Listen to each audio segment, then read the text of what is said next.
Okay, so this is the day before we start shooting our film October. And yeah, our goal is going to be to make a whole feature film in 10 days, pretty much, if you don't count the 3 days of this week. And I'm just now realizing how big or how much work that is. And I'm already feeling tired. I'm looking forward to the movie. I am. We'll see.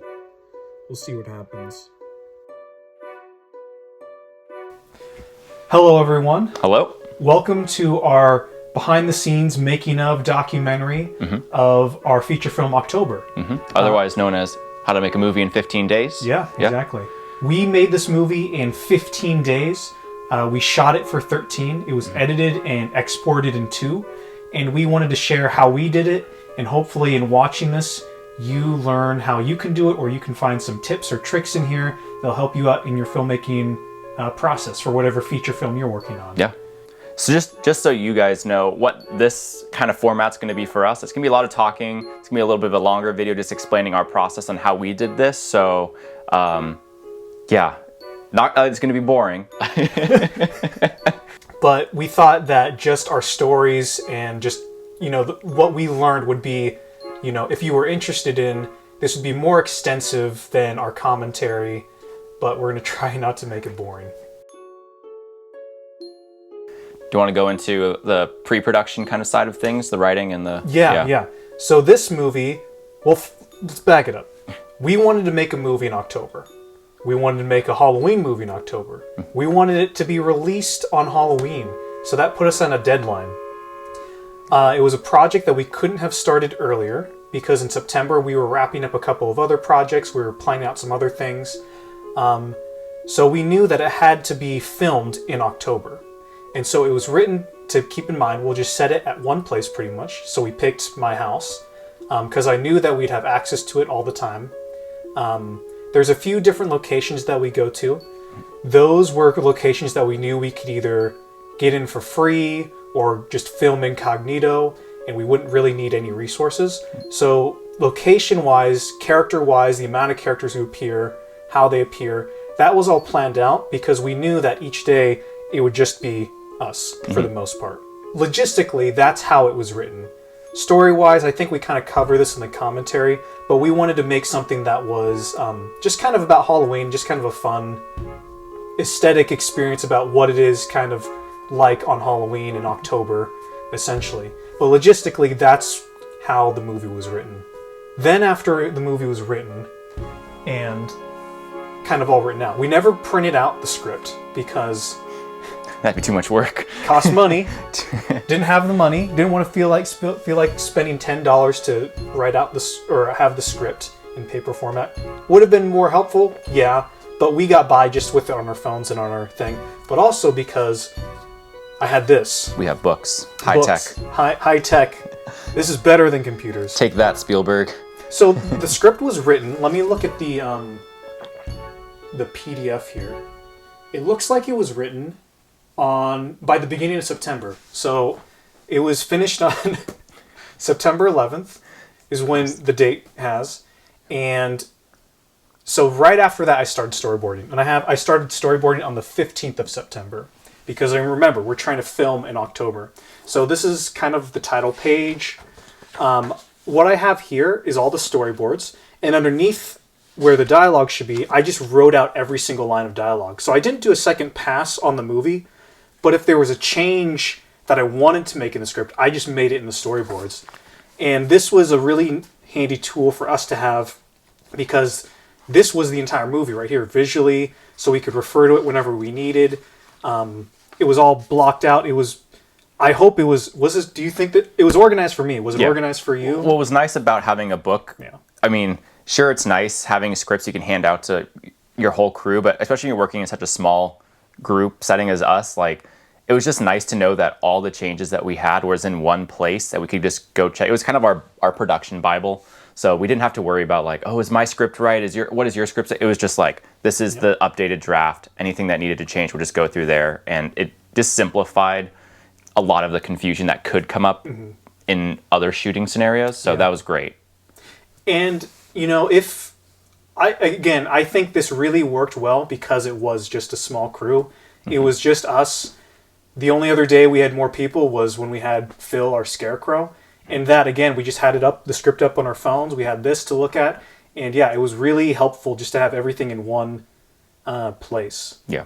I think what helped us, I mean, we've been working with each other for years and years, so that we have we have a shorthand of like a verbal shorthand with one another that we can kind of describe things in like ways we've shot previous movies. So that really made things a lot easier. Where it's instead of saying we want a dolly shot like this, like it needs like this specific way, we could just say, hey, do the one shot we did from that other movie, and that really helps speed us along. But also the fact that the story was so written to our strengths and just the things that we already had, it made it, I guess, just simple enough for us that there wasn't a lot of places where we could get confused as well. So that's kind of why I think we didn't need a lot of meetings, is just the way we put the movie together was to cater to what we have done in the past and what we could pull off now just as a two-person crew.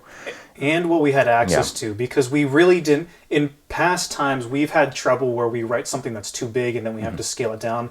I don't think we scaled anything down in this one. No. Everything that we wrote was in this, everything that we wrote was in the movie. Minus a couple of things. We did short in the end. Yeah, we simplified the end. But that was a pacing thing. Yeah. I think there was that we'll get into that when we get to those days. But we didn't write anything that we knew that we couldn't do or anything that like was out of our range. We wrote it really just what were our resources and what could we get away with filming wise. Because normally for a project like this, you shoot it to push yourself. You're going to pull off, if you're going to make a movie, generally I feel like the mindset you go into is like, I'm going to push myself to do something bigger. I think the only pushing factor we gave ourselves was the time constraint. But the production like scale was well within our, like if we'd given ourselves, I don't know, a month, I feel like we could have done just about the same quality. So I don't think we pushed ourselves in any way other than time. That being said, that is not nice to do to yourself every time. I wouldn't recommend it. We didn't push ourselves like movie technical wise. It was all in the scheduling, which it's a good segue into how we kind of broke down the schedule. So let me get our laptop out here. So what I have on here is essentially a Google Sheet kind of document where what I did on the first page was I wrote down every single scene in the movie in chronological order, and I numbered it and labeled it. And I put the scene number, inside or outside, the location, day or night, description, cast, props, any notes, stuff like that. And I did that for the entire movie. And altogether, there are 136 scenes in the movie. Now, that's every time there's a new scene heading in a script. And what I did was, because I knew that we were filming only for 13 days, I made a separate sheet. So it's the same document, but a new sheet. And on each sheet, I assigned to a day. So Thursday, October 8th, I put down all the scenes that we're filming in that day. Friday the 9th, all the scenes we're filming that day. Same thing with the 10th, the 12th, the 13th, the 14th. We had it broken down, so we had a clear schedule for the day. So we knew what we were going to film and not figuring that out the day of. Because, again, we were on a time crunch, so we really wanted to make sure we stayed on top of it. And the way we kind of broke it down was we were actually wrapping up a short film on the 5th of October. We were submitting something to a contest, and we knew that that short would spill into that second week of October, technically the first full week of October. And so we scheduled, okay, we're not going to have the full week for our feature film. So on Thursday the 8th, we're going to do dream sequence stuff. Which is a lot of B-roll, very easy. Like we didn't have to, there were no actors, so we'd just be setting things up, stills. So it was not a crazy shoot. The 9th, we had some stuff set at Decor Maze, pretty simple. And then Saturday, that was everything, the Saturday the 10th, that was everything with Phil that's on the TV that you saw in the movie. And so that was kind of our warm-up week. So that was kind of, or a warm-up few days to get into the production. They weren't even real big filming days. I don't think they took that long, other than Phil's stuff took Yeah. 3 hours, 3 4 hours. hours. And then the pumpkin maze probably took the longest just because we were going out to a location and we were kind of, I mean, it wasn't like we were pushing ourselves hard to shoot. It was more of just, it was like half shooting day, half a hangout, and just kind of relaxing after a week of shooting and then going into filming our new movie. And so we intentionally scheduled it. So we kind of started light for the first 3 days. That Sunday after, we had a break. And then it was pretty much hardcore shooting for the next 2 weeks straight, essentially, with the exception of the Sundays. Yeah, Sundays we take off. And so that's how we broke it down. We packed our schedule, but again, that was because of we were on a time crunch. We wanted to finish it by Halloween, get it released by Halloween. And that's how we scheduled the movie. Now I think let's get into the specific days of each filming day so we can kind of show people what that looks like. Yeah. All right. So what are we doing here? We're making a movie. If you couldn't tell. And so that means I gotta get this shot looking real tasty. And so that means I gotta zoom in here. We're doing our dream sequence stuff first because it's a pretty easy. Challenging, he means. It's very challenging. We're working really hard here. We've used this prop so many times, or this light. So, Thursday the 8th. As we already said, the way we put a bunch of dream sequence stuff in here. So those were scenes, the cutaways that you see when Joe's dreaming, or there's kind of the creepy close-ups of different Halloween objects. We scheduled those first because we knew there'd be no actors, there's no dialogue. It's pretty easy. We're just shooting these close-ups of an object, and it was a pretty straightforward kind of filmy day, really good starter day to do. Yeah. Yeah, I mean, there's not a whole lot to it in terms of, like, I don't know, production stuff. Because, like, none of the shots there's any continuity to them. So, like, lighting it, we could light each scene just how we wanted to and shoot it how we wanted to. So, really, it was kind of like we could just make up that day as we went. We had a couple of specific things we wanted to get, but for the most part, we were improvising a lot of the shots also. Yeah. So, light day. Yeah, pretty easy. Yeah. All right. So where are we right now? We're in the corn maze. The maze of corn. It's amazing. Oh, that was horrible. Okay. We're filming the maze sequence right now. We actually don't have a map for this. So we're just kind of choosing directions. Yeah, we're gonna figure it out, and if we get lost, then we get lost. So our next day was Friday the 9th of October. So in this day, I took out all the scenes that took place at a pumpkin patch in the script. And what we did was we just picked that day, we went out to a pumpkin patch, and we filmed all those scenes. So those were Joe driving out to the pumpkin patch, Joe at the pumpkin patch picking out a pumpkin, and then the sequence where he's in the maze. So that was kind of our plan for the day. I would say overall it went really smoothly. I mean, how do you think that filming at the maze in the pumpkin patch went? The best thing about that, we knew that we were going out into a public space, so we knew we had to give ourselves a lot of time just due to the fact that we weren't securing the location for us to shoot, so we were going to get in people's way. So we made sure that we gave ourselves plenty of time to have to wait for people to clear out of shots or just to find the right location to get something done. So it was pretty relaxed, even though like we'd have shots that get ruined by someone walking into frame all the time, and we were constantly waiting for people to move around us, or we'd have to find areas in like our corn maze that wasn't packed with people. So, but again, we just built that into our schedule for that day. So, and that was really only a problem because when Joe's out at the pumpkin patch in the field, that's not a problem because that's how it's like at a pumpkin patch. Yeah. It was a problem in the maze. And the idea was that in the story is Joe's trapped in the Scarecrow's maze. He's there alone. There can't be anybody. And all the time people were walking into shots. And there was music. They played music at the maze. So that entire sequence is actually dubbed because you would either hear people chatting and talking, or you would hear like this country music that played on the radio at the place. So that entire sequence is dubbed because of the sound issue. And then also it took a little bit longer because, people would walk into frame.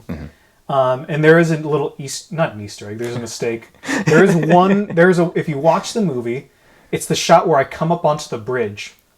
You can see a person is behind us or behind me, and at the lower part of the of the bridge. Yeah. So that's a little kind of goof. But you can't really tell unless you rewatch it a whole bunch of times. Now you won't be able to unsee it though, so yeah. apologies for that. We've ruined the movie.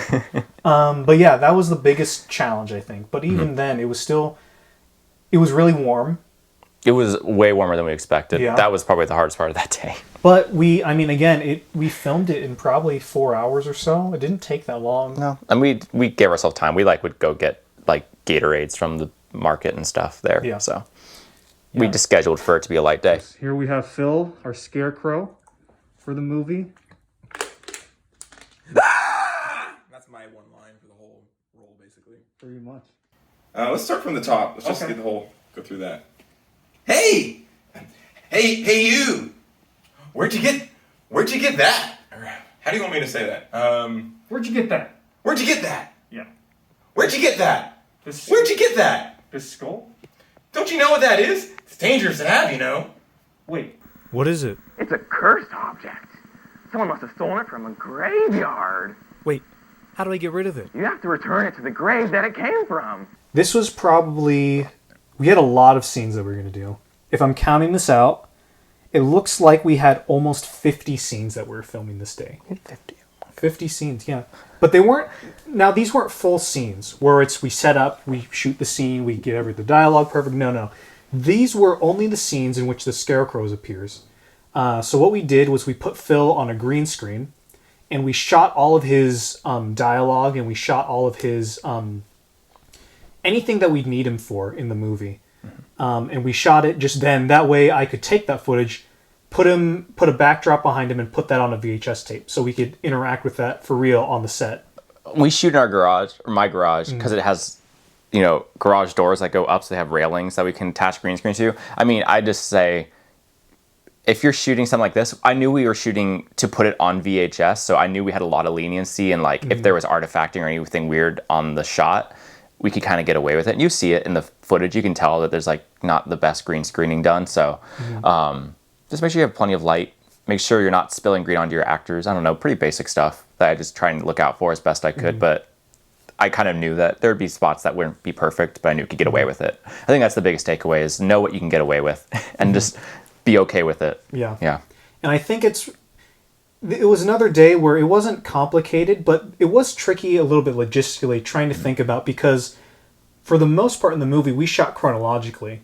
And we shot this Phil stuff chronologically, but we also didn't have that much context for each of the scenes. Whereas when you're on the set, where you're on the location with the script, and you've just shot the scene that takes place before it, with this, we were just jumping into his dialogue. So I think each time we filmed his bits or his dialogue, we would have to take, a couple minutes, look at what's happening in the scene.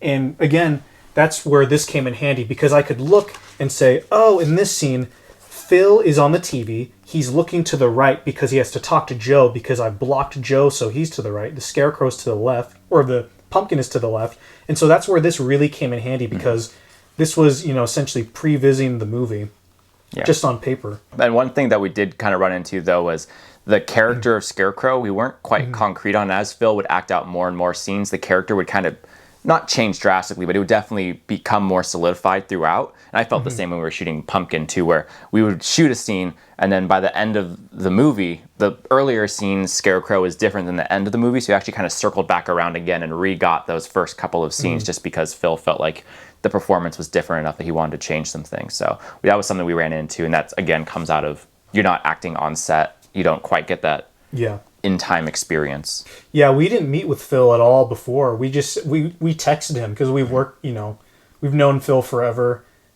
Usually we just said, hey, do you want to be in a movie? And he's like, yeah, sure. What am I doing?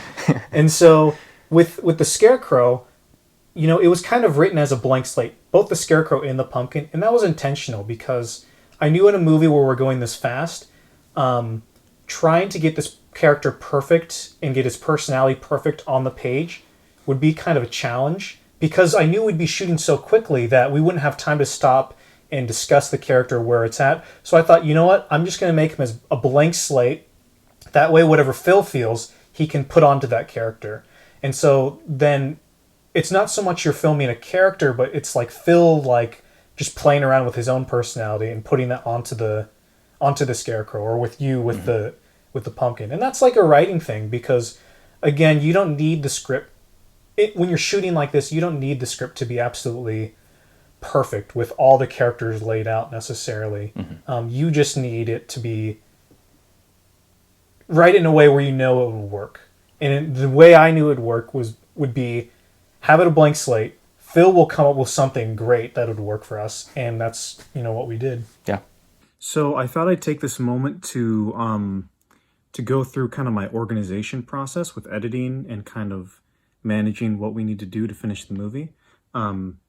Even though we already shot a diary today, but I thought this would be a good chance to do it while it's kind of calm, because I think once we're editing it in the thick of it, it's going to be kind of tricky. So in terms of editing, this is what I have.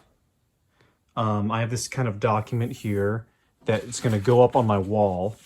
And this is just how I work, because I'm a visual person. So I have the different segments of the movie kind of broken up into different 31 different segments.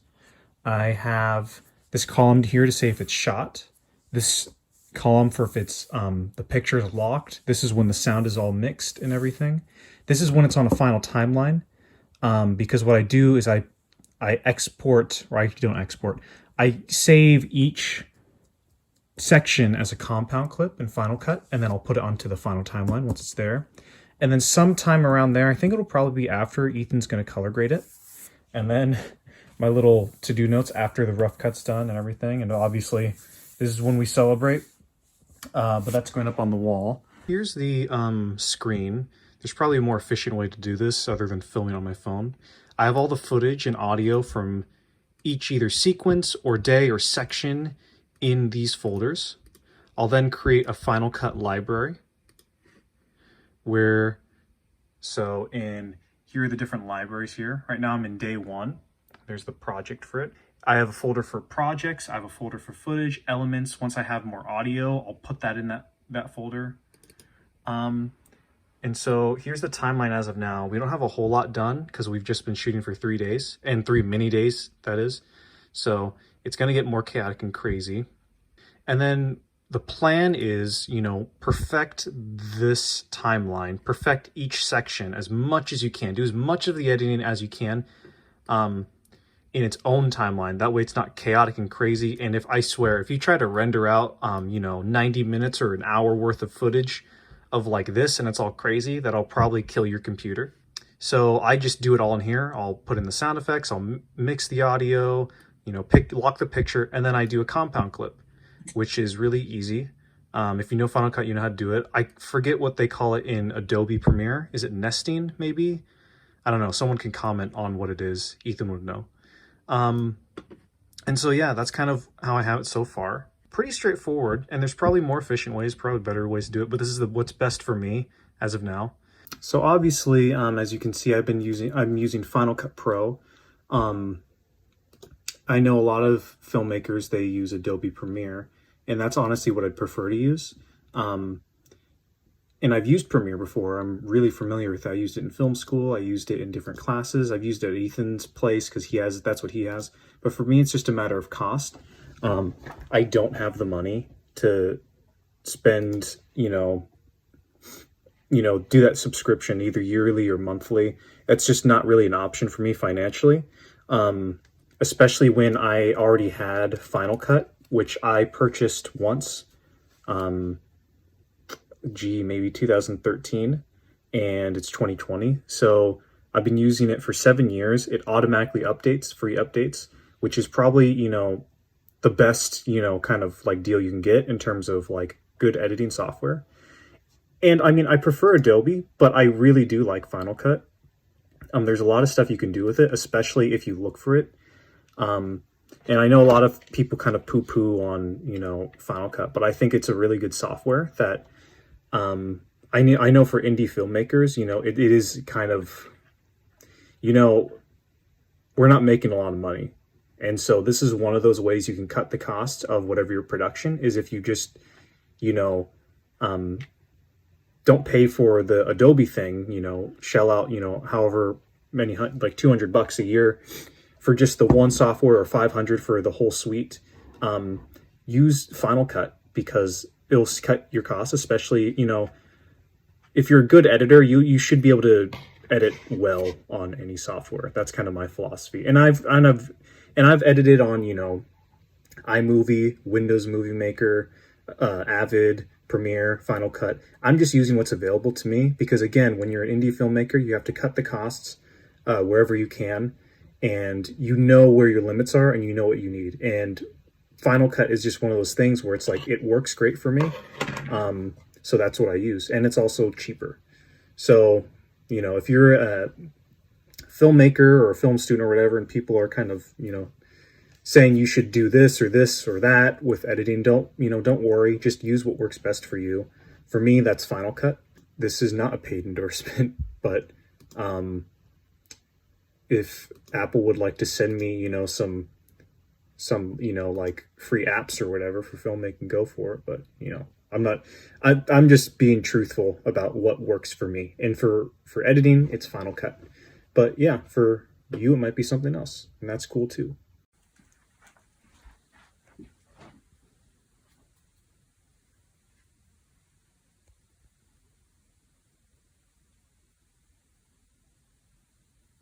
All right. You ready? I'm ready. Cut there. Close up.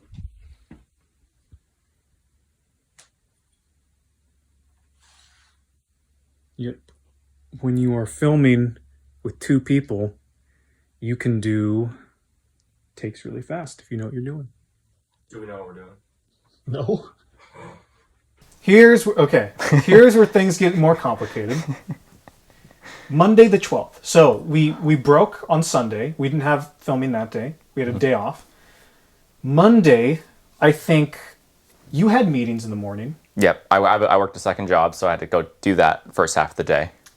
And on Mondays are normal meetings. So that's normally when Ethan and I meet for just our business stuff. Mm-hmm. So we knew we'd have a meeting there. And then that evening, I was meeting with a friend to work on another project. So I knew that Monday we wouldn't have a whole lot of time. Because when you're filming like this, you kind of got to work around whatever your availability is. And if you have prior obligations, you can't really move. You just got to work around that, which isn't a problem. So we scheduled day 1 to be, day 4, technically the first full day of filming, kind of not really. We scheduled it to be a light day because we knew we'd only have maybe a few hours to shoot.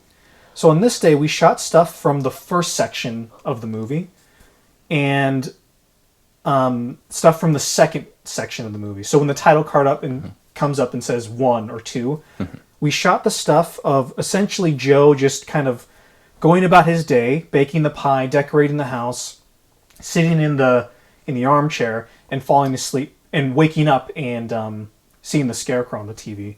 And we did that because it was, you know, just a light day, easy stuff. We knew that we wouldn't have a whole lot of time filming. So we kind of made it a lighter filming day intentionally. It was pretty straightforward.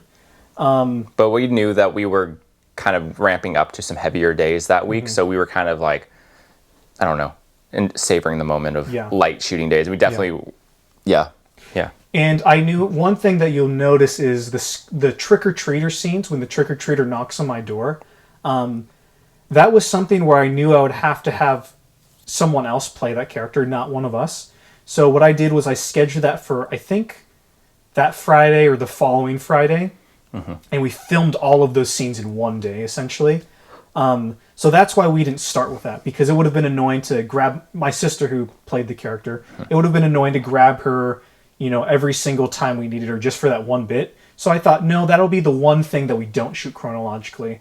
And I just kind of took that into account. So essentially everything that doesn't involve the trick-or-treater or the pumpkin patch, which is also in the beginning of the movie, we shot that stuff from day 1 and a little bit from day 2. Yeah, but I definitely think we benefited a lot in this project from shooting chronologically, just because the pace we were moving at, it was definitely would have been tricky to have to think back to, oh, how was I feeling in this scene if I'd shot the scene prior to it 3 days ago or whatever, or a week ago. So in this kind of a time frame, that chronological shooting and planning for that was really helpful. I think we'd both recommend it for something like this. Yeah. Okay, so... Here, let me move on over. Yeah. So... we were planning to shoot today in my house, and I live with my sisters and my mom. Yeah. So people are always coming and going. Things are always happening. And long story short, we had planned a bunch of stuff to shoot in the living room, and my sister is watching The Bachelor. It's not just The Bachelor. The series finale 3-hour live event of The Bachelor. So, and she can't watch it anywhere else. So we could either totally rearrange filming, which probably wouldn't even be for the best because the footage wouldn't look as good. Mm-hmm. Or we could wait till they're done and pull an all-nighter. So that's what we're doing. So we got energy drinks. We got dinner. We got food. Ethan got an entire rotisserie chicken. And we're going to stay up tonight until we get all the shots. And that's what we're doing right now. Yes. So, if you don't see another installment after this, we didn't make it. Yeah. So that's what filmmaking is about. Just stay on your feet, letting things roll. So right now we're going to watch a little TV and then relax, and then it's going to be crazy. Tuesday, 13th. Tuesday the 13th. This was probably the worst filming day I think I might have ever had. Really? Ever had? Well, it felt really bad. It was a rough day. It was a really rough day. I think somewhere in the middle, I thought to myself, if this is what I have to do, even if it's just us, if this is just what filmmaking is, I kind of don't want to do it anymore. Mm-hmm. I don't know why it was, well, I know why it was so bad, but it came out of nowhere. There's 2 words for why that day went so bad, and I'll say them right now. The Bachelor. Not because we were watching. I know that's what you're thinking. We had scenes from day 2. Mm-hmm. Section 2 of the movie. Section 3, 4, 5. So if you're watching the movie, that's essentially the stuff from when I meet the pumpkin all the way to when the pumpkin comes to life, brings to life the baby pumpkins, and make me cut myself, and essentially turns evil. Everything from me meeting the pumpkin to that, moment when he turns evil, we were scheduled to shoot that day. If I remember correctly, we met at 4. Was it 4? It was probably around 4. I think it was at 4 o'clock. Yeah. So there's a couple of night stuff, couple of day stuff, but I mistakenly assumed that, I'd been used to living in an apartment for, the last 2 years, where, if you just need to film, you just film. There's no one else you have to worry about. But I live with my 2 sisters and my mom now. So I didn't take into account that, oh, wait, my family's going to be here. And a lot of stuff was set out in the living room, and we needed that noise. And it was a matter of, their very existence was a detriment to the quality of footage we were shooting. So here's an example. We would be shooting in here, in the room, for instance, and you would hear them talking out there. Yeah. And you'd say, hey, can you please be... in a respectful way, of course. We'd be like, hey, could you please lower the volume? And be like, okay, cool. Close the door. Blah, blah, blah, blah, blah. Doesn't matter at all. So you can't... So in here, the audio doesn't work. Yeah. You go out there, it's the problem of audio as well, but there's also the problem of light because we needed it dark. We needed it... At some points, we needed light. We couldn't have them walking around in the background. And that was just poor planning on my part because I just didn't take into consideration my family. I was like, oh yeah, we'll just film. It'll be no problem. But no one could have expected a 3-hour Bachelor special that was a live event that night that also interrupted our schedule heavily. And so as we started filming, it was one of those things where we started accommodating our schedule. We're like, okay, we can't shoot this in the living room right there. So let's go to the next section. Let's jump forward in the script. Let's film the stuff in the room and film that. And so we would film in here, and then we'd jump back out there and we film. And so we were going all out of order. This was also a mistake, or this was also a problem because we were filming with a pumpkin, right? And chronologically, the pumpkin gets its eyes cut out, then its nose, then its mouth. And we couldn't film stuff. We only had 2 pumpkins to carve, so we couldn't film stuff set at the very end because that meant we had to cut eyes, nose, and a mouth out. And then we would only have 1 pumpkin to shoot chronologically, and we had to shoot it chronologically. Yeah. And like Ethan was saying, when you are jumping all over chronologically wise, it is really confusing as an actor, as a filmmaker crafting your story. You just can't, it's really hard to manage that kind of overview of the larger story. And in editing too, our editing schedule is really tight, and not knowing where your footage is at any point can be a huge pain. So essentially, because there was one thing that we reshot from this day, which was great because everything else worked. But for example, that scene where I'm feeding the pumpkin food, and I give him pumpkin pie, and you get really angry. Before, in the earlier footage, I played it as a lot more like I'm really apologizing. I'm really like sorry. I'm like, oh my gosh, I just made you. I totally forgot. But because we're shooting chronologically, I totally didn't realize that was the first scene that he made that you like got mad at me for pumpkin stuff. So we had to reshoot that bit because I had to make the reaction more of like, oh yeah, I didn't think of that, rather than, oh my gosh, I'm so sorry, like this kind of I totally forgot kind of thing. So ultimately what we decided to do, because my family was walking around, we had accommodated them, and my sister was going to watch The Bachelor that night in the living room, we decided to pause filming, put it on hold. We went and got food. We watched a little bit of TV, and then we just waited until my family was asleep. And then we shot everything that we needed to chronologically.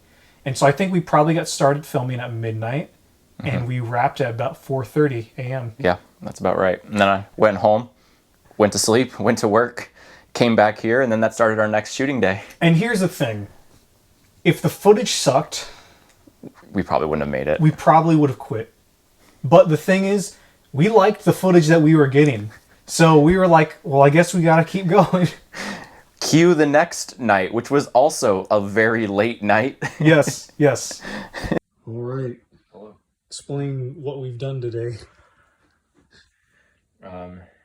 We did an accomplishment that some would have doubted that we could do. We shot a good bit, and yesterday we shot about the same amount, give or take, I feel, and we wrapped that shoot at 4:30 a.m. which is early. Today, starting around the same time, we wrapped at midnight. 2 minutes until midnight. I told Jordan when I got here we could do it, and he said no. And I said, but maybe. And we did. So, you inspire young filmmakers, if you're out there worried or wondering if you can do it, maybe. Wednesday the 14th was our next filming day.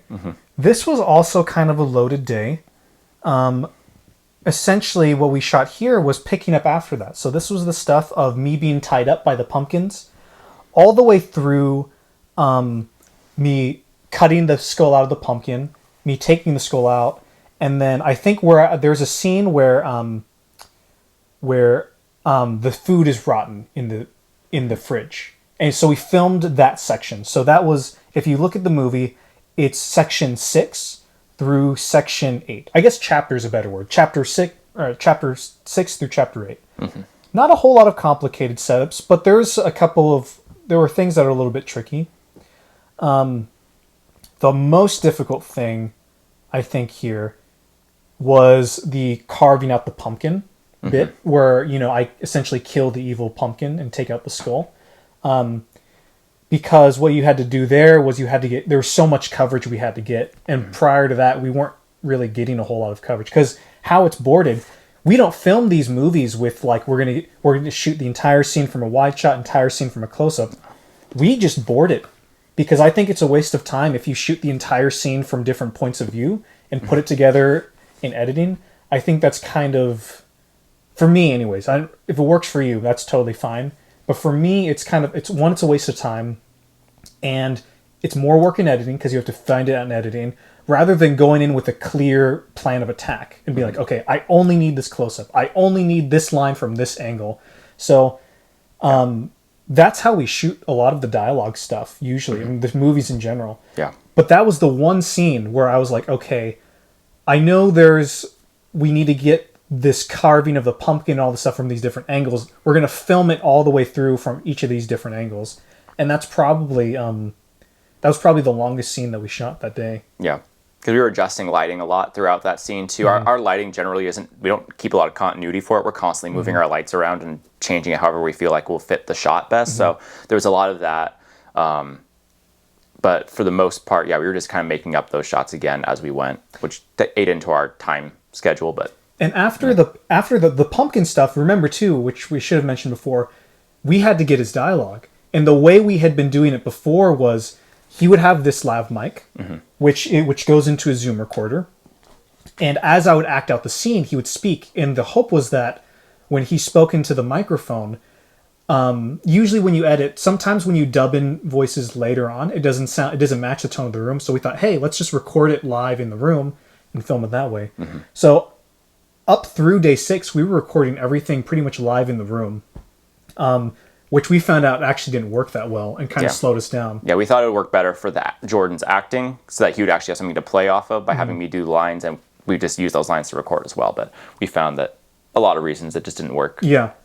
So essentially we changed courses, and from that point on, whenever we needed the pumpkin, we dubbed those in later. But also, after we filmed that, so that was the first half of filming on Wednesday.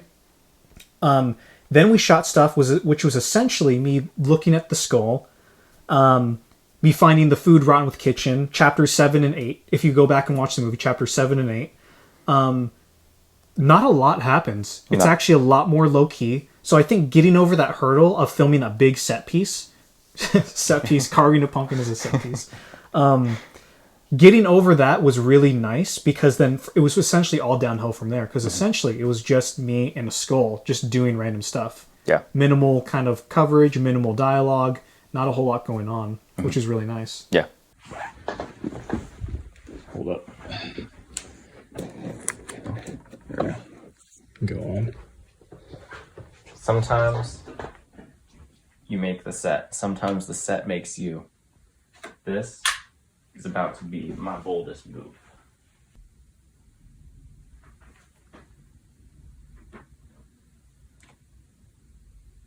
Deacons, eat your heart out.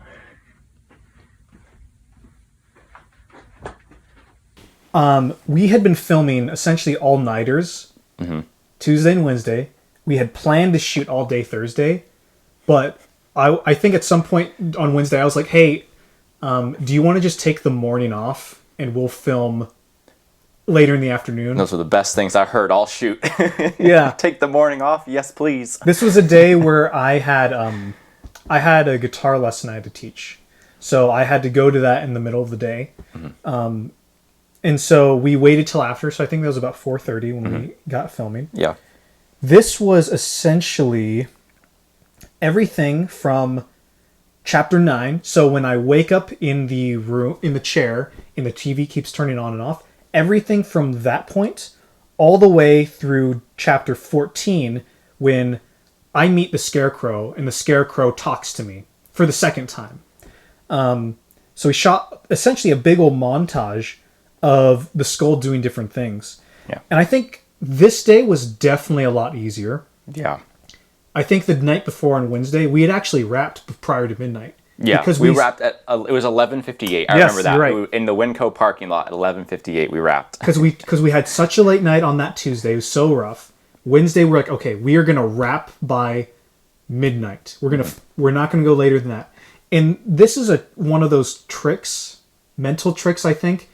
If you're ever in a filming day and you have a lot of stuff to shoot, tell yourself that you're going to do it. And that positive kind of talk is going to help your mentality, rather than, we have so much to shoot, I don't know how we're going to get it done. No. Don't do that. Tell yourself, we're going to film by midnight, because I really do not want to film past midnight. So we're going to get it done by midnight. And if you want a real push for to get it done by midnight, tell your entire crew you're going to wrap by midnight. Then you'll really want to get it done. Your entire crew being one other person. It worked. That was the most psyched I think we'd felt that whole shoot, was wrapping at midnight. Yes. So that Wednesday night, we had wrapped on 2 minutes before 2 minutes midnight. before. It was the best feeling in the world. And so we're like, yeah, we're going to take Thursday morning off and we're filmed later. Yeah. In the day. And it was an easier day because, just because of that positive talk from the day before that we were kind of getting hyped up. The footage was looking really good. And this was a lot easier because essentially, again, it's all the different little vignettes of the skull doing different weird, creepy things. Yeah, and I think one other thing that made this feel good is when we wrapped this, that got us to day 14, which is pretty much half of our movie, minus 2 days. So at this point, we were tired, but it was like, okay, we've shot half our movie. We'd be stupid to give up or slack off at this point. So that kind of was a secondary push. We had 2 days of like positive. My phone just went off. How dare you?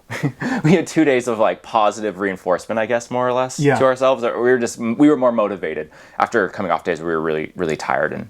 And again, the hardest stuff, I think, it wasn't the hardest thing, but the stuff with the pumpkin was difficult because we were dealing with dubbing his lines or recording his lines. And sometimes re-recording it the next day because we were like, oh, this doesn't work or whatever. Re-recording it and then like all that kind of coverage. These scenes were all completely silent. So for the most part. Other than like room tone and stuff like that. So I think the easiness of those lines or of these kind of scenes really helped us get a lot of them done, which was really nice. So Thursday was things were definitely looking better than they had than they had been the day before. Okay. So now the other thing is, how am I going to catch it this time? Should I just still use the string? That's the same plan as you taught earlier? Yeah, just with extra help. Because my problem before was that I was getting too tired and I wasn't... Does the string, do you think that still works? I think so. The problem is not the string. The problem is you got tired. Yeah. So you think you'll solve the problem by having other people help you? Yeah. Makes sense. And then you fall asleep. Okay. Friday was a long day. But a good day. But we knew it was going to be a long day. That's what's great about the schedule. You can mentally prepare yourself. Yeah. Friday we filmed. So this was the day that we filmed all of the trick-or-treater stuff. So Friday the 16th. I think if you watch the movie, there are 1, 2, 3, 4, 5, 6. About 6. Might be less. I can't remember in the final cut.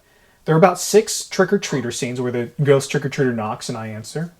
We filmed 5 of those during the day because it took place a day. Then later that night, we filmed the last one, which is the end of the movie. So after filming that, we were all caught up chronologically with the movie. So we had filmed everything up through day 14, or sorry, chapter 14.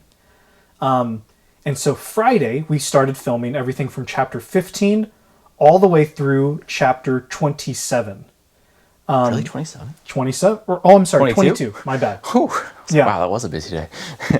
So if you remember the movie, just a refresher, this is me coming back into the world after being trapped in the maze, me returning the skull, me buying candy, and it's kind of that montage of me buying candy, putting it down, then it being missing the next day. So a lot of this was just repeating. Now, would it have been easier to set up every single shot this day that took place in the chair, film that all then?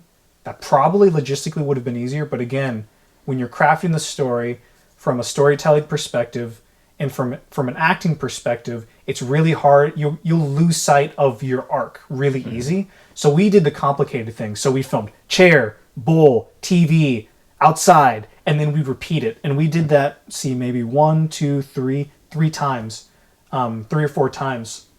So again, logistically, that was more complicated.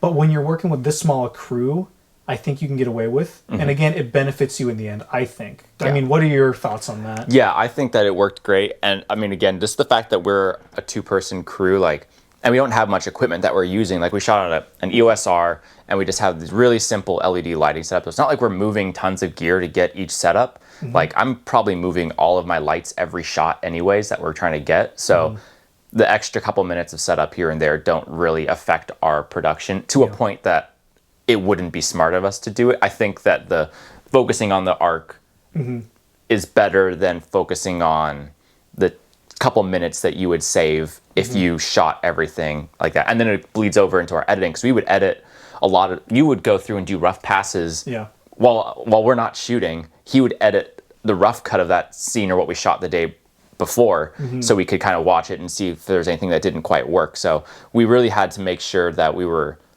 making his editing time as productive as possible, which meant shooting chronologically again just made that so much easier. Yeah. I'm assuming I wasn't there for a lot of the editing. No, yeah. So I think I think on some of the video diaries or things I've kind of gone over editing. But yeah, the plan was film everything for the day. So get your scenes, shoot them. Then right after he left and he went home, I would just jump on Final Cut. I would edit as much as I can to like, getting the picture locked, getting the sound all mixed. I'm getting as close to done as I could. Mm-hmm. That way the next day I would say, oh, we need to redub that line. Oh, we need to get that pickup shot, which actually didn't happen a whole lot.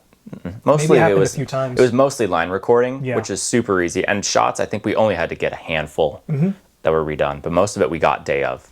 But that's also a really helpful thing that I recommend is edit as you shoot, because then again, it keeps your mind focused on the larger picture of the movie. And it helps you, just kind of prepares you for the next day of filming. That's something I started doing on Oh Brother. When I filmed that, I wouldn't film the next scenes until I had edited the scenes that I had shot before. And it really helps you get into that mind space of, living in your movie, which I think is really helpful. Mm-hmm. So, this is a shot we're doing for a montage. Yep. Ethan's going to choke me. Yep. And film it. Yep. This is I think people pay money for this kind of service. I do it free. That's not an offer. That's just a statement. Saturday the 17th, a lot lighter day than the days before. We shot chapters 23 through 27. So these are essentially the, I believe this is when the gang, so the Scarecrow, the Pumpkin, and me are together.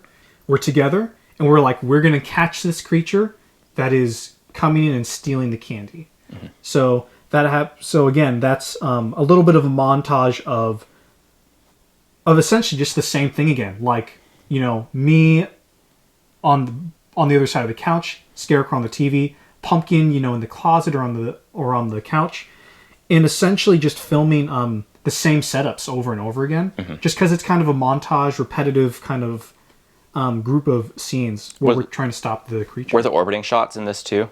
The orbiting shots were here too. So those shots, there were 2 times where we'd have a shot where the camera would start over here and kind of orbit around the crew as they're talking. Mm-hmm. What made those so great, it was kind of the thing of like shooting wonders where it take a little bit of time to rehearse and get the timing right, especially since we have a TV that he's acting against. So the timing is the same every bit, but it's hard to correct for if you screw up. Mm-hmm. But just the fact that we weren't having to constantly, I'm going to film the Scarecrow, I'm going to film the Pumpkin, I'm going to film Jordan. Instead, it was all in one shot. That kind of helped us jump ahead a little bit and made those scenes a lot less like big of things to shoot, because it's not like, oh, I have to get all these setups. It's like, nope, we're just going to get one setup, we're just going to go through, and while he'd be learning his lines, I could light the whole scene, and it would kind of save us some time in the long run. That's another great thing. If you're a 2-person crew or even a 3 or 4-person crew, I'm assuming you have assigned roles, but everybody does a little bit of everything. In this project, I was definitely more acting, obviously, and he was more technical camera, like cinematography stuff.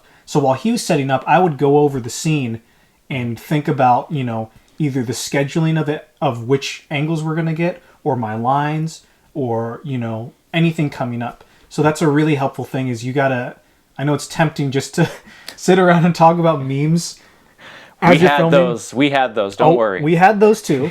And I'm not saying no memes on set, but like, I make use of your time, because if you're just goofing off, then you're not going to move this quickly, which of course, I mean, hey, goofing off's great. I love doing that too. Especially when you're in days that are really bogged down. Like we definitely, we used in like jokes that we had going on set. Lots of inside jokes. Just to keep us motivated and distract us from the fact that we were feeling really bad for a lot of the days when we were shooting, just from exhaustion. Yeah. So use those, but just the fact that you can have people covering each other, so it's not like we weren't waiting for one another. I feel like most of the time there was always something that one of us was doing, and the other person could do something productive during that time as well.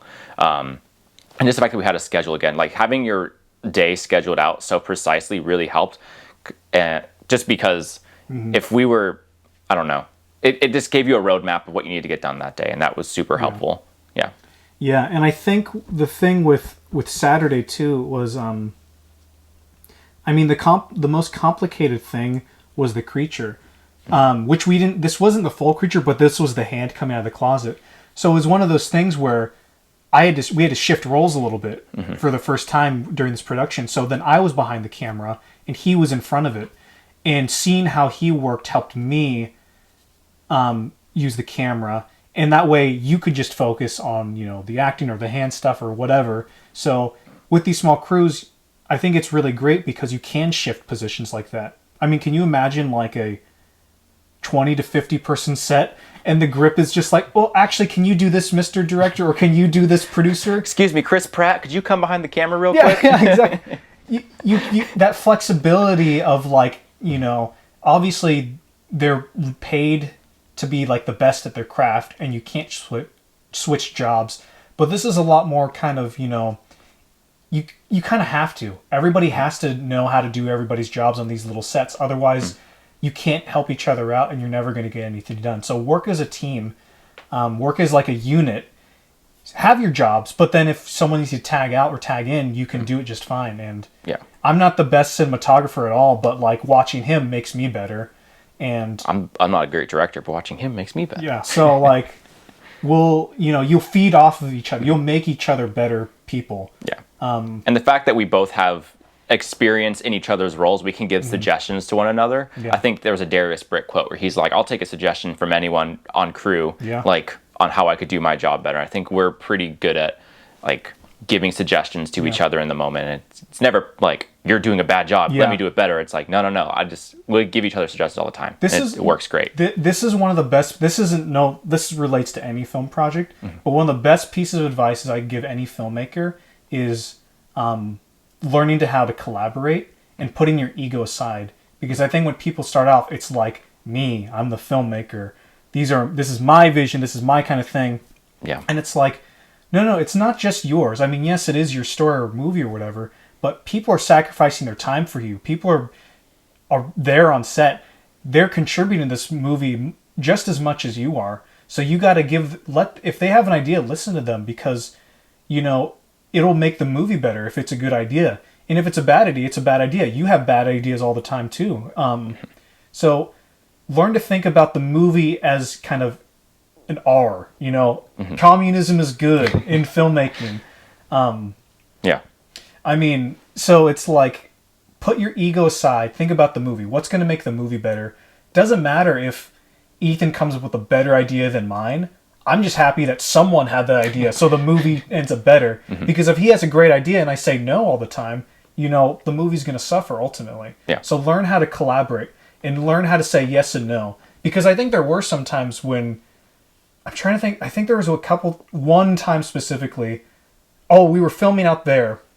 I was throwing the skull, so that circle vignette shot. Oh, yeah. He wanted to get it from 2 shots, and me just knowing that I'm editing this, I know how I'm going to edit. I knew like I'm not going to get it in 2 shots. So he's like, "We can do this," and you started setting up, and I was like, "Let's not do that because I just know it's going to go quickly." And I tried not to be rude or anything. No, and I think it's great knowing we had it storyboarded out, but I didn't have the story. You were the one who made like the storyboards and the script, so you had a clear direction and you knew where you were going. I was relying a lot on you to tell me how we should do things, and so sometimes I didn't have a great grasp on where it was going. So none of that stuff was ever like, he won't take my idea. Darn, he doesn't think I'm competent. It's like, oh yeah, okay, I get it. I'm going the wrong direction. I'm putting my spin on it. That's just not the direction it needs to go. So, and it's like, again, putting like your ego aside. It's not like, I don't have good ideas. Jordan hates my ideas. It's like, oh, okay, it doesn't gonna fit. All right, I trust you.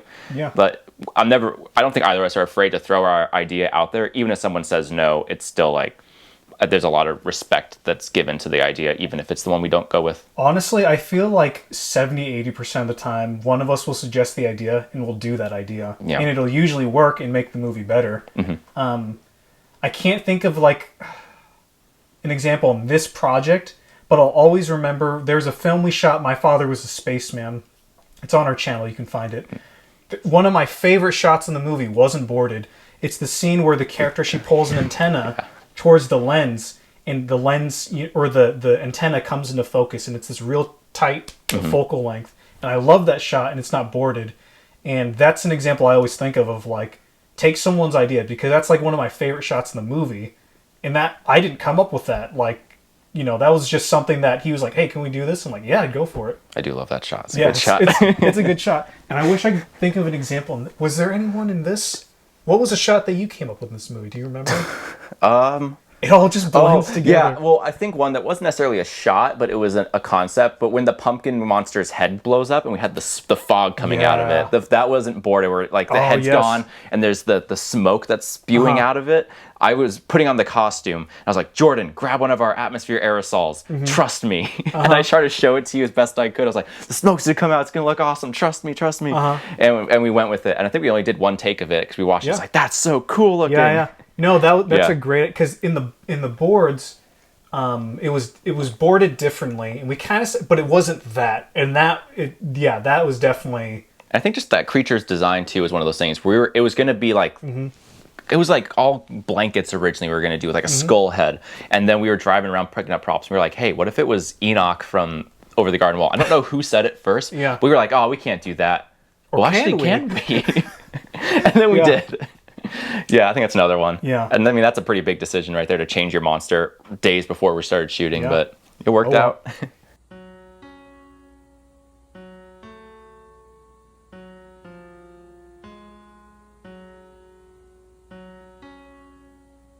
So, that Sunday we had a break.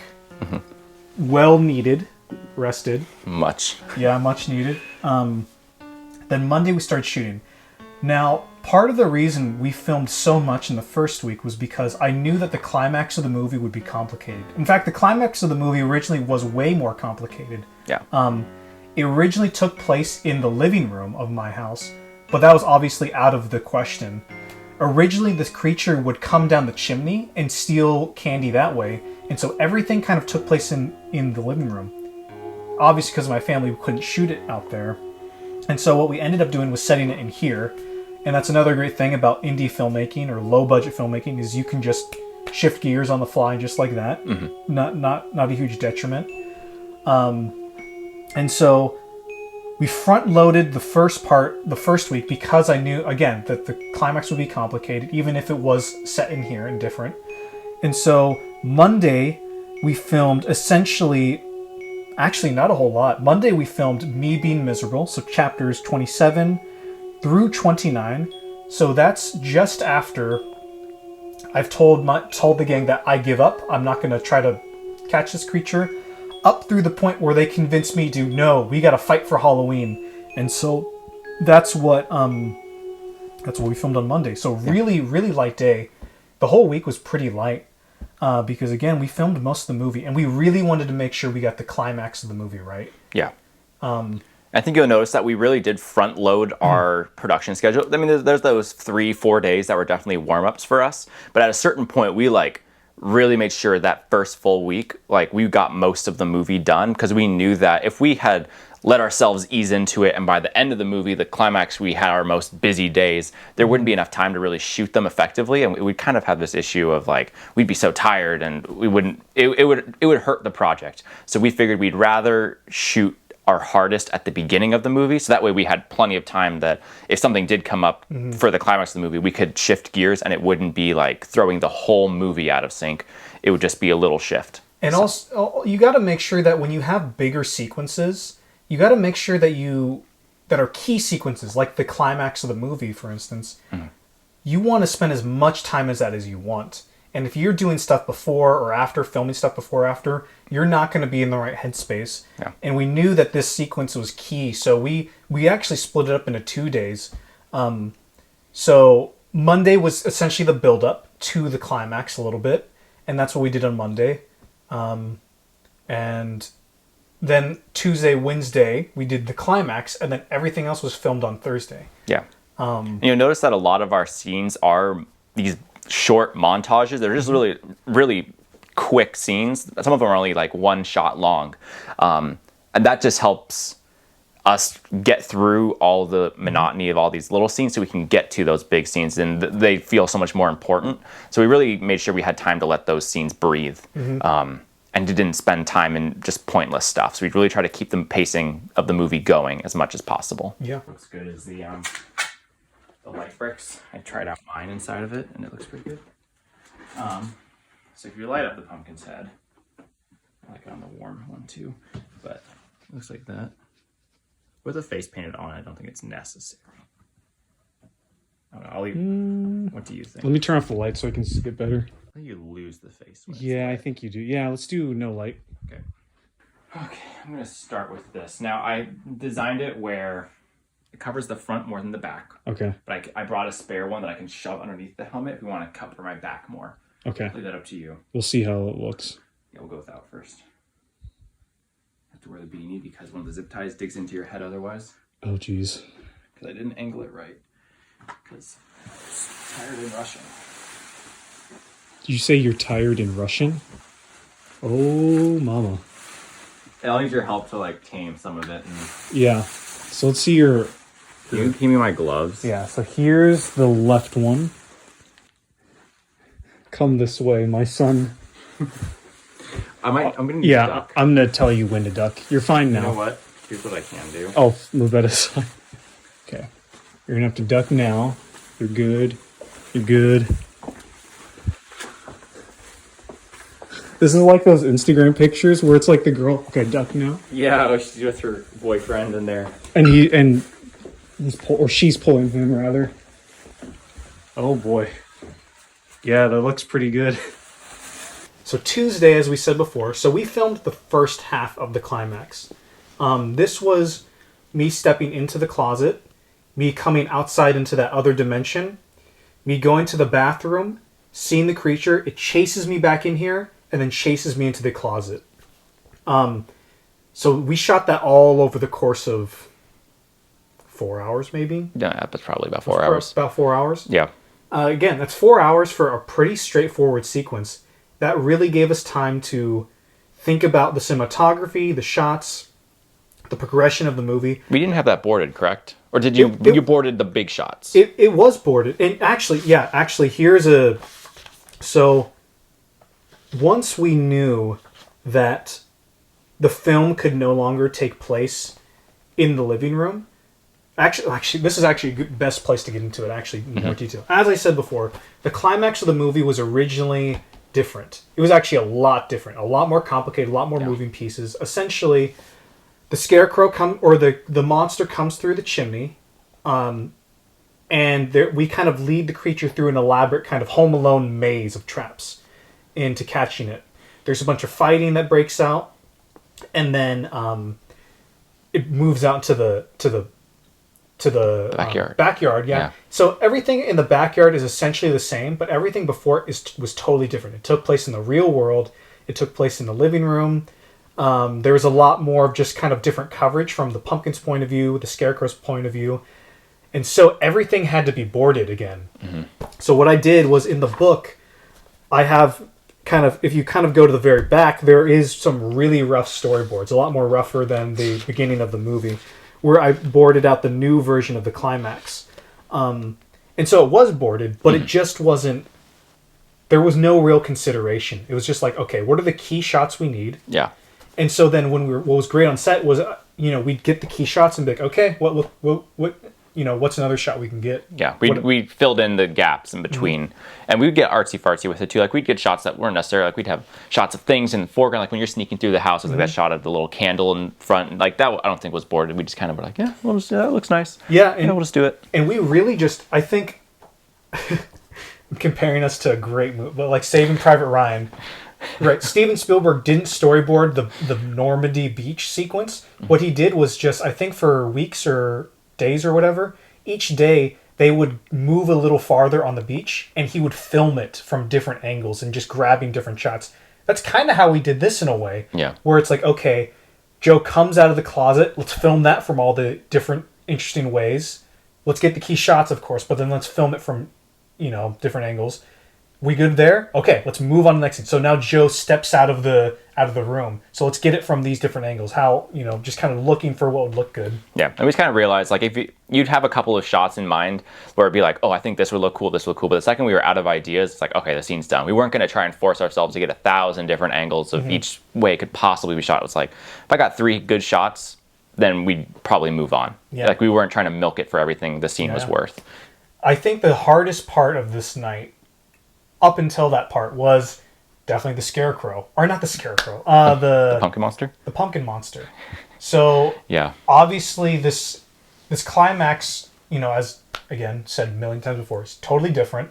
So in this version, Joe comes into an alternate kind of dimension where this pumpkin is living, and the pumpkin is in its kind of lair with a bunch of candy, or just kind of in the bathroom. Mm-hmm. So, of course, in the original version, the pumpkin comes out of the chimney, but in this version, it's just in the bathroom, which sounds easier, but still difficult because you were in a big, tall... This pumpkin is at least like 1.5 feet taller than me, Yeah. and I'm already tall, so it's like I have to like take account of like ceiling fans and stuff and low archways, so I'm bumping into things, and I can't see because there's this black sheet in front of me that I didn't cut eye holes in, so I couldn't see anything in front of you. So I'm like, I have to be led around, and then I'm also not doing any of the camera work at that point. Like I have to just stand there while Jordan would set up shots because the pumpkin costume was a pain in the butt to take on and off. So essentially, whenever there's a POV, we did a lot of POV shots. That way, I could just film him from my point of view, from the character, and he would film me. Yeah, I would just take off the stuff so I could film, and I would like film all the shots of like the hand coming through. Like I would just be holding the camera as far back as I could because I didn't have a wide focal length.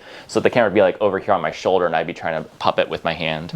So a lot of that, just so we didn't have to deal with the costume as much. Yeah, and so I think what was really great about well, this wasn't great.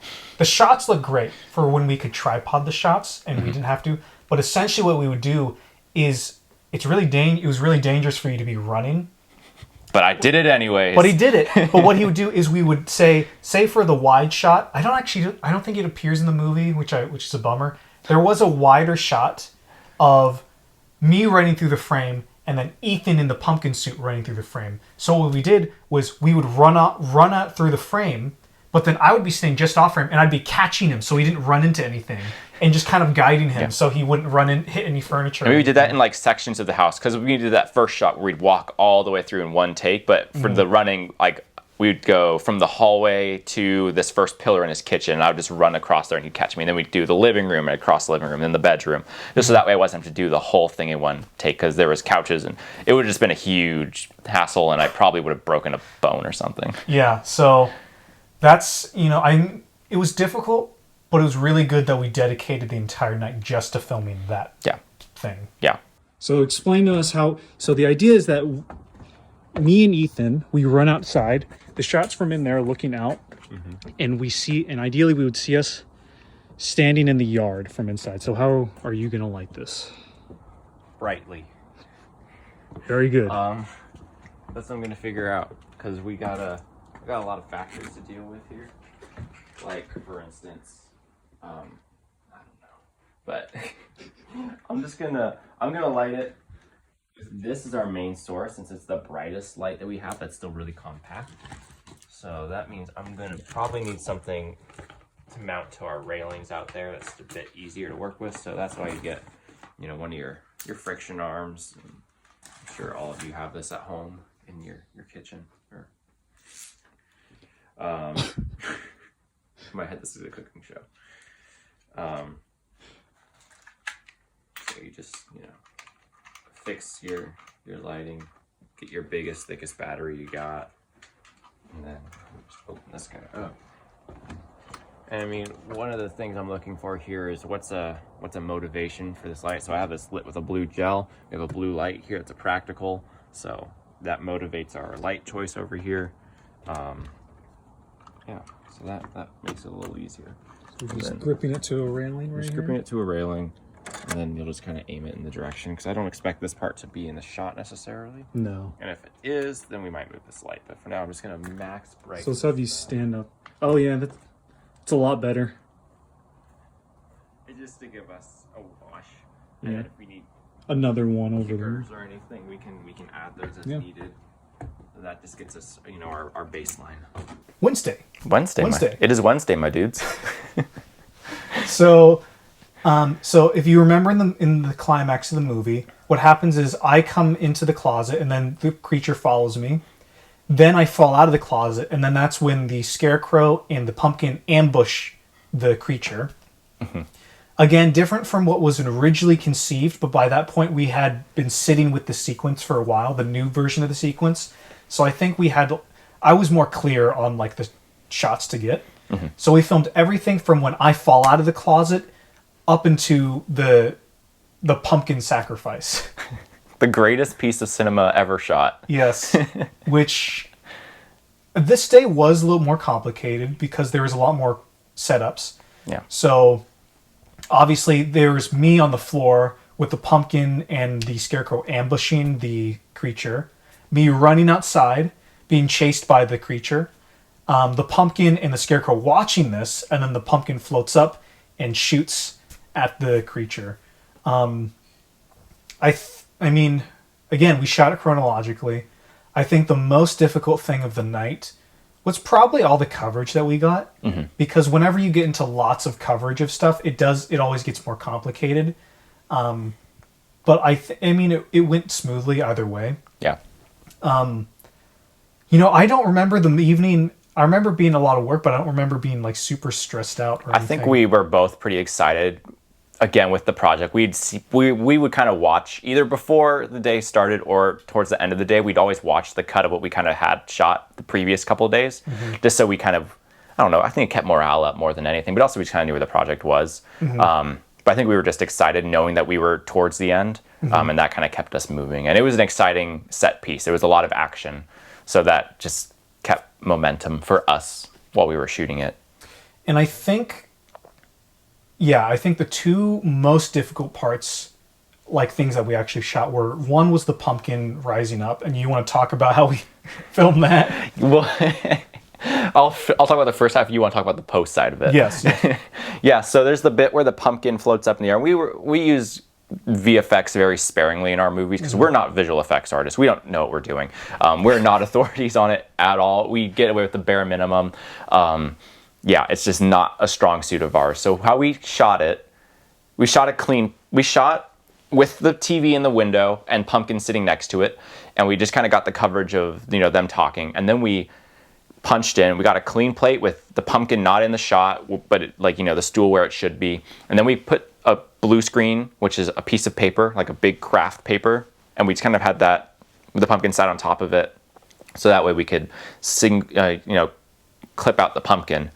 And then we just kind of, I don't know, you keyed it. I mean, we just had two little lights on each side, just try and, light it as best we could. We knew it was going to be janky. Again, we knew what we could get away with. That's kind of how we approach all of our visual effects. And even then, it doesn't look amazing, but it's campy, but it's, we knew it was going to be campy. We planned for that. Yeah. And I think we also knew that, there were certain points, we would kind of joke about this, but there were certain points when we were like, if you haven't checked out entirely watching the movie by this point, you're sold no matter if something is a little janky or off.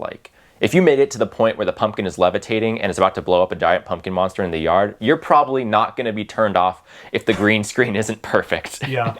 Yeah, what do you say? I think, we shot that. I mean, it's essentially like you said, we shot the pumpkin rising. The only part where I held it, which I think you can see a little bit of my fingers in the shot, is when the pumpkin, it's like he kind of vibrates and then he shoots towards the camera. I'm holding it in that shot. What was really funny, too, is after the evening was done, I realized, oh, wait a minute. I want to get a shot of the pumpkin flying through the air with a blurry background. We didn't get the background of the air. But what I'd realized is when I was filming some of his coverage, was I accidentally left the camera on. So there's footage of just, kind of like when you walk around with the camera, just kind of, it's on the ground, it's up in the sky, because kind of as I'm just doing my thing, not realizing it's on. So I clipped a little section of that where it kind of went this way, from the side of the house, and I put the pumpkin on top of that, and it actually ended up working just fine. Yeah. Which is funny. We just kind of lean into the idea of, cartoons for a lot of our shots, like Regular Show, Samurai Jack. Those are kind of two big things that we're we'll pull from those if we're in a movie that lets that fit. So, and this is definitely a movie where cartoon rules apply. Yeah, and it is my favorite sequence in the movie. I think when the pumpkin sacrifices himself. I think it's everyone's favorite sequence. I would hope so. But what I'd really stress is that again, because we had the time, we blocked out 4 hours. I mean, we would have shot longer if we if we needed to. But we blocked out the time to get that sequence right and do it justice. Near the end of the night, I mean, it was cold. That was about the only hard part of the night. It was cold. Well, that was it, Yeah. and it was pretty easy. The creatures getting exploded. I knew that would be off screen because we just can't do a exploding head. So I think actually I can't remember what it was. That shot where I dive down and the pumpkin crushes. It explodes. Yeah, pumpkin's That's dead right. Okay, corpse. so Yeah. we only wanted to do that in one take because there was a bunch of little pieces of candy corn. You didn't want to pick up. And we didn't want to have to pick up and reset for another take. So like, okay, we're going to get this in one shot. And so that one shot that you see in the movie where I hit the ground and then the pumpkin guts hit the ground next to me, that was the first shot we got, and that's in the movie. It turned out way better than I thought. When I was watching it, I was like, oh, we're going to have to do another one, aren't we? No. And it turned out okay. It worked great. And a lot of that's just sound effects, which really sells it. Yeah. And I think, overall it's a pretty smooth night. Okay. We are about to shoot the very last scene of the movie. Yeah. Well, not of the movie, but for our movie. Yeah, the last setup for us. Yeah, last thing we're shooting. So we shot the actual ending earlier. Yeah. That's okay. It still counts. Still the ending.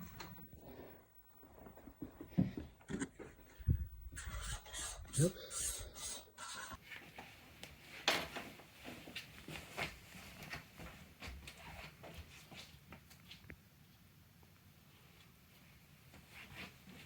That's a wrap. Woo!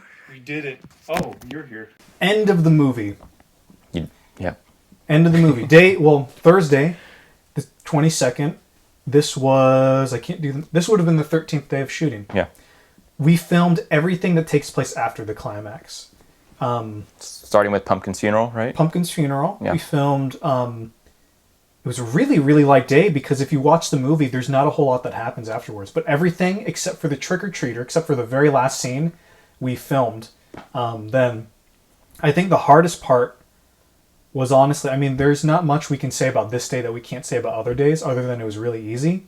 But the hardest part was the very last thing that we shot was the shot of me waking up in the chair and walking out to the trick-or-treater. And it's one of those things when you're filming, you're like, you hope that you don't have to, there's always that fear of oh, I hope I get it right this first time so I don't have to go back and reshoot it. And when it's your very last thing you're filming for the movie ever, you really feel that.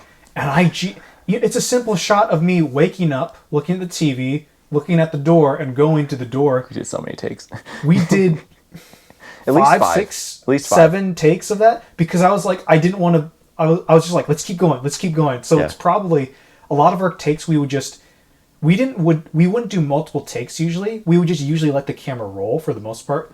That was probably easily an 8-minute clip Yeah. of just me just getting up and sitting back and redoing it over and over because I was like, I do not want to have to get another take of this. Yeah. Yeah. But yeah, that was again, it was a really easy kind of thing because it's the funeral. Oh, this is the one thing that was different that wasn't in the script. Is we get a shot of the pumpkin's grave, and I just start talking about kind of the pumpkin and what's happened over the course of the movie, and that wasn't in the script at all. In the script, I just kind of bury it, and then I just ask the Scarecrow if he wants to say anything. But kind of after I had edited the climax the night before, I was like, we need something here. We need some breathing space. We need Joe to acknowledge this kind of craziness that's happened. So I think I typed up something really quick on my notes on my phone, and I just kind of everything in that I say in that scene was typed up that morning of.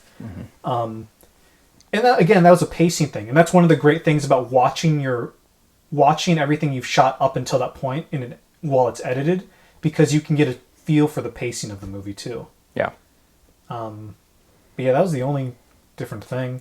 So by that point, we had wrapped the movie. We were super happy. It was all done.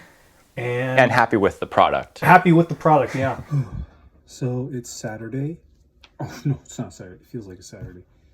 It is Friday, October 23rd, 22nd. I don't actually know. The day after we've wrapped shooting, pretty much. So, and this is one of the reasons why it's really, really good, I think, if you're making a feature film, to edit as you film, because after last night, after I put in and edited the newest scene, the rough cut and pretty much the final mix was totally done. So, all that I have left to do is I want to watch it a few more times and do some trimming, some light trimming. Ethan will watch it on Saturday. We'll watch it together. We'll make any final adjustments, and then we'll color grade. And then the movie's done. So, yeah. So that's exactly why you need to, or you should get in the habit of editing and mixing and music, all of that. Do that as you shoot, because it's going to make your post-production process so much easier, so much simpler. So Friday, I forgot, 24th? I think it was the 24th. I don't remember. So that Friday, what had happened was, I think we had like an off day where we weren't filming together or anything. So I was like, okay, the plan was I'm going to edit all day Friday. I'm going to mix and score and wrap and perfect the entire movie. And then Ethan will come over on Saturday and he'll do color correction and we'll export the movie essentially. Yeah.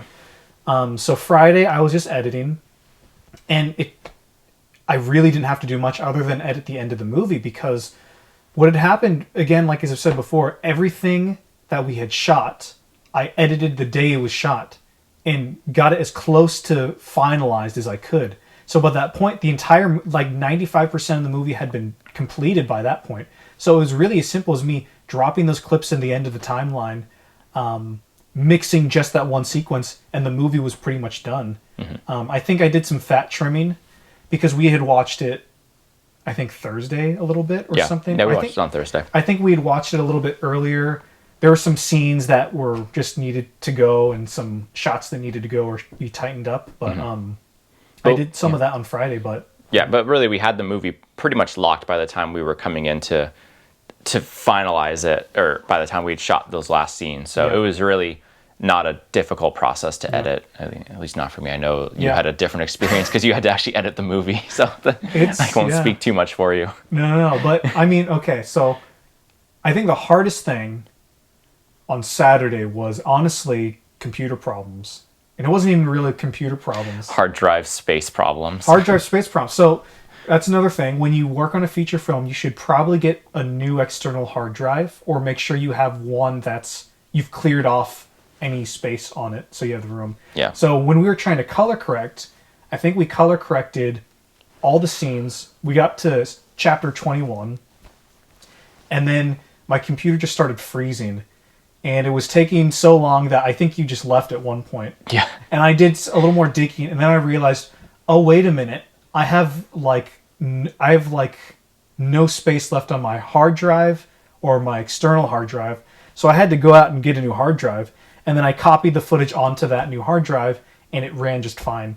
So then I color corrected the movie, and it was finished. Yeah, I came back one more time for, we did one last tweak just to make sure we liked it, and we just had minor things that we adjusted on the very last day. But yeah, it was pretty much done. But yeah, that Saturday the movie was done, with the exception of the end animations. And that was only because they weren't done yet. But I mean, again, we don't count that. That wasn't our job. Yeah, that wasn't our job. But those were done later, and that wasn't a problem because what's today? Is today Thursday? Today's Thursday. Yeah. 29th. So yesterday, the movie was actually exported, even though it had been done since Saturday, pretty much. So, yeah, that's kind of our breakdown of each day.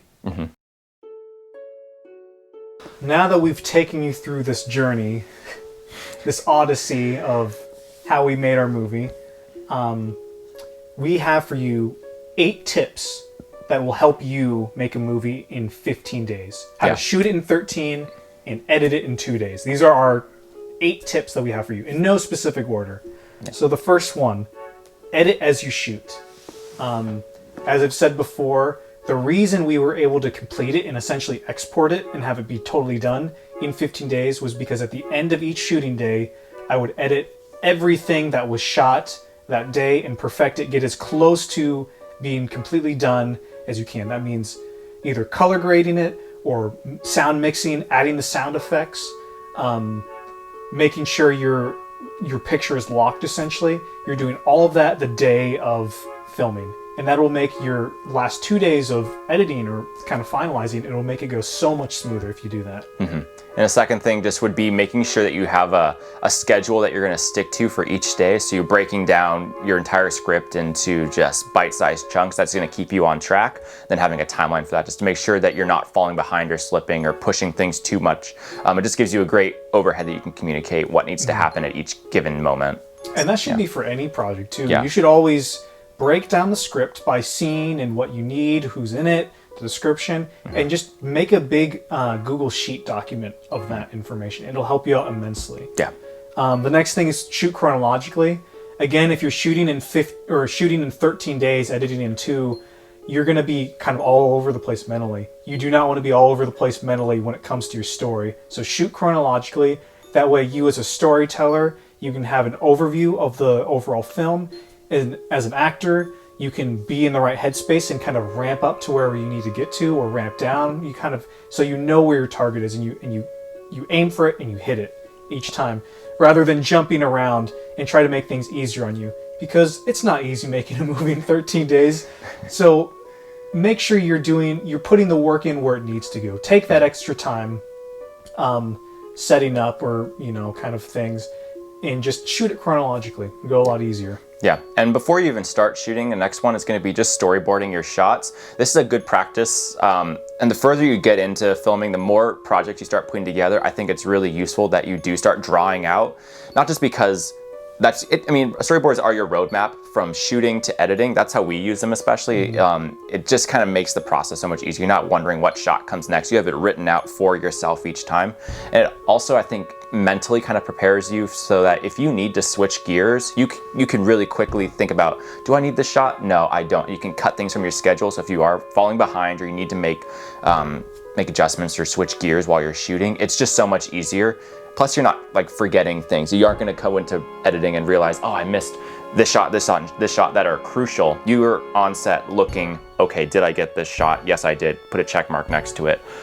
It just really, again, is just not relying everything to your memory to just be remembered on the day of, because it's stressful shooting and you're going to be constantly forgetting things, and you don't want to be forgetting shots and screwing yourself over when you're in the edit later. So just be really organized. Take the time before you even start shooting. Draw out your whole movie. You're going to know what you need to do that much better. Essentially, when you storyboard it, you are shooting your movie beforehand. You're visualizing beforehand. And the more you know those visuals, the more you can improvise, which comes to our next point, which is know when to compromise and or improvise. So here's an example. So when we were shooting on that Tuesday, that horrible Tuesday, when everything was going wrong, me and Ethan were in here, and we're thinking, okay, we have a couple of scenes that are set out in the living room. Should we shoot those scenes in here right now in this room? And we took a few minutes, we kind of thought about it, and we thought, you know what? No, the movie will suffer if we do that. The scenes won't turn out as good. It won't work as well. And so we just didn't shoot it. We chose not to compromise in that respect because we thought it would be a detriment to the movie. Other times, I think a big example is the climax, because we realized that shooting out in the living room is a real pain in the butt. So we kind of talked about, we were like, should we move the climax of the movie from the living room into the bedroom? And the answer was yes, because, that would have been, ultimately it didn't need to be set out there. And we made it better actually in here. It turned out a lot better, and we got to be more creative and pull some cool, interdimensional stuff in our movie, which turned out really nice. So make sure you know when to improvise and when to compromise, and just kind of have an idea of the overall project, so you know when to say, let's change this or let's not change this. Yeah. And then the next one is just going to be make sure you make time for the big stuff.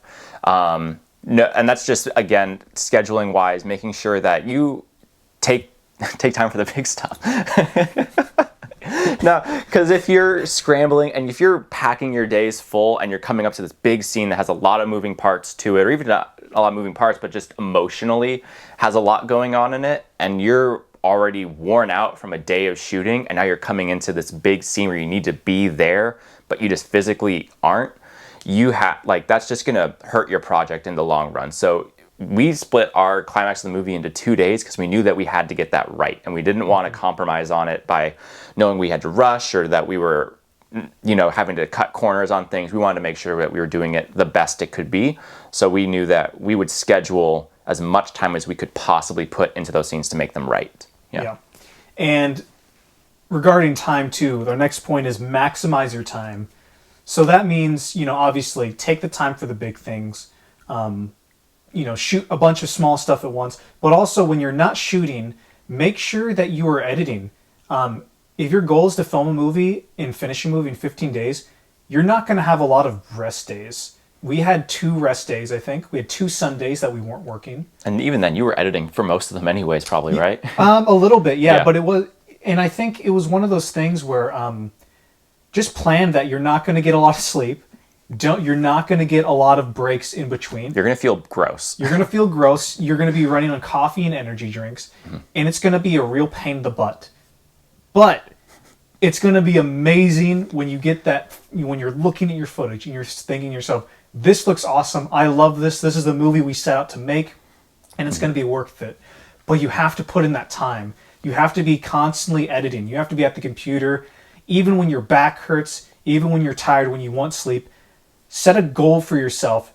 I'm going to edit these scenes by the end of the day, or else I'm not going to go to sleep until I do. Or I'm going to shoot these scenes by this time, or else we're not going to break until we do. Don't give yourself excuses. Give yourself a goal and make sure you hit that goal. Otherwise, just keep going until you hit it, because you have to. I mean, it's a marathon you're running. You're not doing sprints. You're not kind of like, it's not leisurely. It's not leisurely at all. You are trying to you're filming a feature film in 15 days. That's crazy. Why would you do that? You idiot. Yeah, I know. But it's a great experience. And if you set out to do it, just be prepared for all the time it's going to take. Just out of your personal life, out of your sleep schedule, out of your mental capacity. It's going to take up a lot of your time. And just be prepared for that and make sure to use it. And just know when it's 3 a.m. and you're on your 4th cup of coffee and your eyes are dripping or drooping. They could be dripping with tears too. And you are not even close to finishing the editing that you need to get done for the day.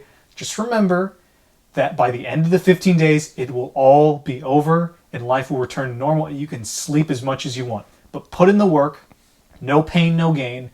And trust me, it'll make the difference. That extra effort you put in will show on screen. Yeah. And then the last thing we just think of is play into your strengths. And this is specifically for 15-day movies. You shouldn't be trying to accomplish some feat that you have never tried to accomplish before in a 15-day film.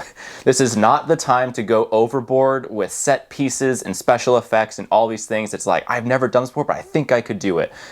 Don't do that. This is the wrong project. There's times where that is absolutely the way you should be thinking to really stretch yourself as a filmmaker and do something that you've never done before. And we've definitely done projects like that in the past. But for these kinds of projects, this is where you're almost in a way trying to, I don't want to say the word perfect your art, but you're trying to just, you're playing to the things that you know you can do very, very well, and you want to do those to the best of your ability. And that's where giving yourself time to work on those things before you start shooting this movie is great. Like, we've shot tons of short films that kind of look like this movie, and we knew, okay, we can shoot like those in a compressed amount of time and it still should turn out good. So that's why we went with the aesthetic we went with. That's what the story we went with. We knew exactly how we should work together. We knew that we would be reliable and we wouldn't be stressing each other if we, to make this movie. Like, I know that Jordan's going to be just as committed to finish this movie as I am. I'm not afraid that he's halfway through going to be, we don't think we're going to make this. And I hope you trust me the same way. No, I do. That's a good, okay, I know we said 8 tips, but here's a couple of mini tips. Okay. Keep going with it. Be you have to work with people that you trust. Yeah. I trust Ethan to be committed to whatever project we're working on. That if he needs to take time off of work, or if he needs to stay up all night, or if he needs to, make personal sacrifices, I know that he's going to do that, and I will do the same for his projects. There's actors that we work with that are Phil is very, very reliable, so we always come back to him a little bunch. We have, there are other people, we've kind of surrounded ourselves with a little mini crew that we work with, but ultimately, like, we know that for a fact that we will always be kind of dedicated round the clock to whatever project we're working on. So surround yourself with those people, and if that's just you, then just make a movie by yourself. Yeah. And there's no I did that over the summer. I did that over the summer. Yeah. And it's great. That's great too. Yeah. So make sure you're working with reliable people you can trust. What are other quick tips, mini tips? Coffee's great. I mean, I think honestly, this Coffee, one energy seems drink. light, but if you're working with people, having inside jokes that you can constantly go back to, like we had ones that we were you feel awful shooting a movie when it's 4 a.m. and you in 3 hours you have to get up for work that next day, and you're still not done shooting, and you know that you're going to be filming the next evening, and you're going to do that again, and then you have to go back to work the next day. And I mean, for you, you're just nonstop editing. I think this kind of shooting will bog you down, and I think it should. I think you need to know how committed you are to filmmaking, because no sane person shoots like this. No one makes movies just because they think it's fun. I mean, you should ultimately because you love it, but no one's doing this because I'm an indie filmmaker. I'm going to make this movie because I know I'm going to get famous off it. It's like, no, there's no guarantees in this art. So you should do it because you love it. And I mean, there were times where we absolutely hated filmmaking, I think, during this. But at the end of the day, when we watch this movie, I think we both love it to this point where it's like, I would do this again. Yeah. Preferably if someone paid us to do it and make it a lot better. Like Tuesday, I personally was like, I think I'm going to give up filmmaking if filmmaking is always going to be like this. But that made the successes of the movie feel so much better. Yeah. And also, another tip, if you're making a 15-day movie, this is required viewing, not before the movie, you film your movie. It's even better during. Better during. If you're having a really hard time during the shooting of your movie, put on the documentary Hearts of Darkness. It's a documentary behind the scenes of Apocalypse Now. If you haven't seen it, you should definitely watch it when you're making this in the midst of all the craziness of filming, because it'll make you feel better. Because one, no movie will ever be as difficult as it was to film Apocalypse Now. Mm-hmm. Of course, no movie you make will probably ever be as good as Apocalypse Now, but that's beside the point. It will make you feel so much better. And it did. We watched it on Tuesday night, a little pieces of it. We watched it throughout that first week.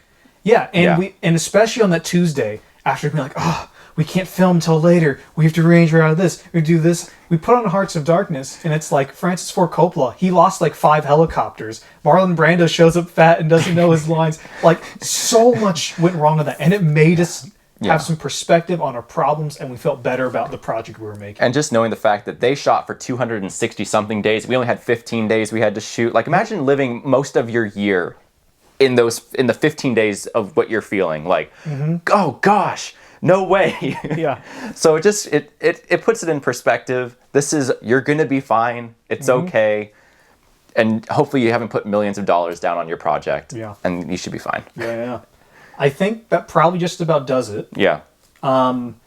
Any last minute things you want to say? If you make a 15-minute movie, or if you shoot a movie in 15 days, send it to us. We want to see it. I would love to see other people who attempt this. Or even if you make another feature, it doesn't have to be in 15 days. If you make a feature, you should please email us, send us a link somehow, however you want. Comment down below. You can contact us. The 15-day movie feature film challenge, yeah. Yeah, we will watch it. We will send you feedback. We'll sing your praises no matter how it turns out, because that's a commitment right there. That shows a lot about who you are, probably as a filmmaker, that you're committed. So we want to be reaching out to people like that in the community and just cheering you guys on. So congratulations if you have made one. If you're about to make one, I'm so sorry, but you're going to come out better at the end. You will be better. Yeah. So if you have any other questions about how we made October or any other movies, just leave a comment below. If you like this video, hit the like button, subscribe to us. Feel free to reach out. Any kind of questions, anything. Go out and do the 15-day hashtag 15-day feature film challenge. Yeah, you heard it here first. It'll be great. Thank you for watching. See you guys.